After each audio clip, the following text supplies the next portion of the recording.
باقی صوفیاء جو کہتے ہیں کہ خاصہ کی توحید جو ہے وہ یہ ہوتی ہے کہ انسان جو ہے وہ اللہ رب العزت کے بارے میں اس طرح کی معرفت رکھے کہ وہ مطلق ہے، وجود مطلق ہے، کسی قید کے بغیر وجود مطلق ہے اللہ رب العزت کی ذات۔ وجود مطلق کا معنی ہوتا ہے کہ بشرط لا شیء، یعنی کوئی بھی شرط اس کے لیے نہیں ہے، نہ زمان کی، نہ مکان کی، نہ اسماء کی، نہ صفات کی، کوئی بھی شرط نہیں ہے۔ تو یہ جو وجود مطلق ہے اس کا تو خارج میں وجود ہی نہیں ہوتا، یہ تو صرف انسان کے ذہن کی چیز ہے۔ فلسفیوں نے تو یہ بات کہی اور انہوں نے یہ کہا کہ وہ ایک وجود مطلق ہے، یعنی ہر قید اور شرط سے ماورا اور منزہ، تو یہ تو ایک ذہنی چیز ہے، اس کا تو ذہن ہی تصور کر سکتا ہے، واقعہ میں تو یہ چیز موجود نہیں ہوتی۔ اور کئی لوگوں نے جو ہے وہ یہ کہا کہ یہ جو توحید ہے فلسفیوں کی، یہ تو ایسی ہے، ہم جس توحید کی دعوت دیتے ہیں وہ یہ ہے کہ انسان اس کی توحید کا تصور اور تخیل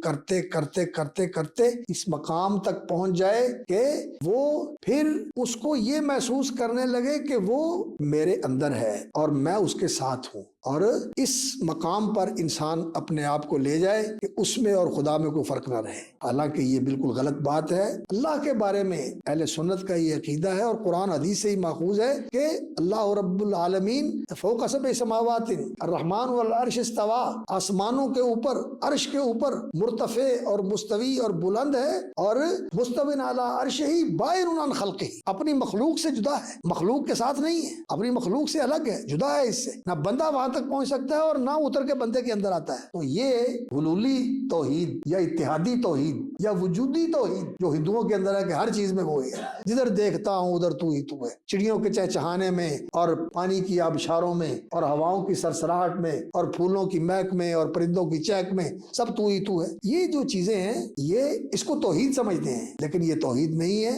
یہ گمراہی ہے اور یہ شرک ہے، یہ اللہ کی ذات میں شرک ہے۔ اللہ رب العزت کی ذات میں ان کو شریک بنا دیا، اللہ کو ان کے اندر حال اور یہ سمجھ لیا کہ وہ ان کے ساتھ متحد ہے، یہ تو اللہ کے ساتھ شریک بنانا ہو گیا۔ اس لیے یہ توحید کی جو قسمیں ہیں یہ ساری گمراہی والی ہیں۔ تو جو خواص کی توحید ہے وہی عوام کی توحید ہے اور وہ نبیوں کی توحید ہے جو انبیاء علیہ الصلوۃ والسلام نے قرآن اور حدیث میں پیش کی ہے، اور اس توحید کو سمجھنا اور سمجھانا یہ سب سے بڑی ضرورت ہے اور یہ سب سے بڑی دعوت ہے اور یہ انسانیت کی سب سے بڑی خدمت ہے کہ لوگوں کو توحید سے آشنا کیا جائے۔ آج لوگوں کے اندر اسی توحید کے بارے میں سب سے زیادہ جہالت ہے۔